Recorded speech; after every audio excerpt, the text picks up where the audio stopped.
Well, today's post was prompted on World Mental Health Day as I was taking my morning walk and I'd seen lots of advice on social about what people should do or incline towards with their mental health. I knew that it was just different from my own experience and my own journey. It was good advice. In short, just talk to somebody. Whatever you're doing, whatever you're going through, just talk. And I know that there are those of you that are watching this that talking is the last thing you're going to do because you fear judgment, you fear advice coming back that you didn't even ask for. You wanted an ear and you got advice.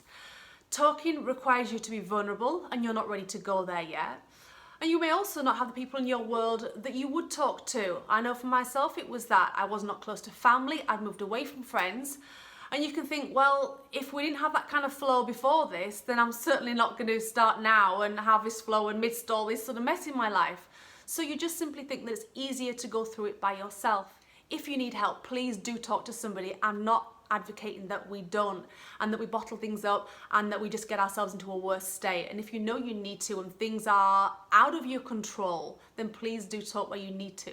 What I did to help myself through what I affectionately call now my screwy season, my dark days, those months that were just, was something that I'm actually seeing prescribed, can you believe, now, and studies into the effect of the benefit on the brain of it.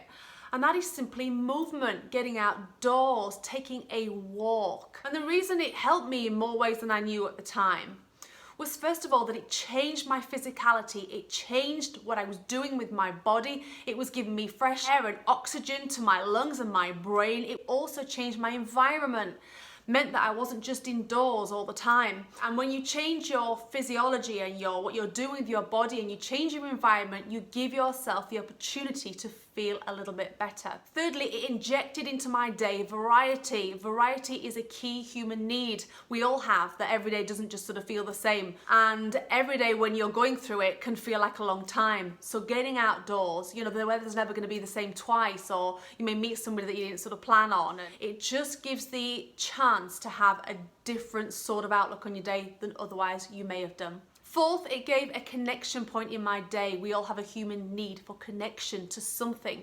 And when life feels disconnected and we feel maybe disconnected from people or our lives in general, then connecting to something can be so important. So I was connected to nature, the outdoors, and the music I was listening to. I listened to a lot of soundtracks, and the resonance of the strings and the piano keys echoed back to me the heartache of my own soul. There was a deep comfort in that. So I hope you can see that just the simple act of going for a walk, which is something your grandma would tell you to do, isn't it? It really is. Changes your state, your environment, gives you variety, it gives you connection. It is so simple and something that most of us can do. So if you are in dark days, you are experiencing tough times, then I hope this lends you a degree of comfort, of hope, that there is something you can do every day to help yourself just get through the day. And if you can get through today, then maybe you can get through tomorrow too. For further posts on tough times, you can head to the website. I've written some posts in a category called Tough Times that you'll find in a word cloud at the bottom of the homepage. It also appears on the right-hand sidebar.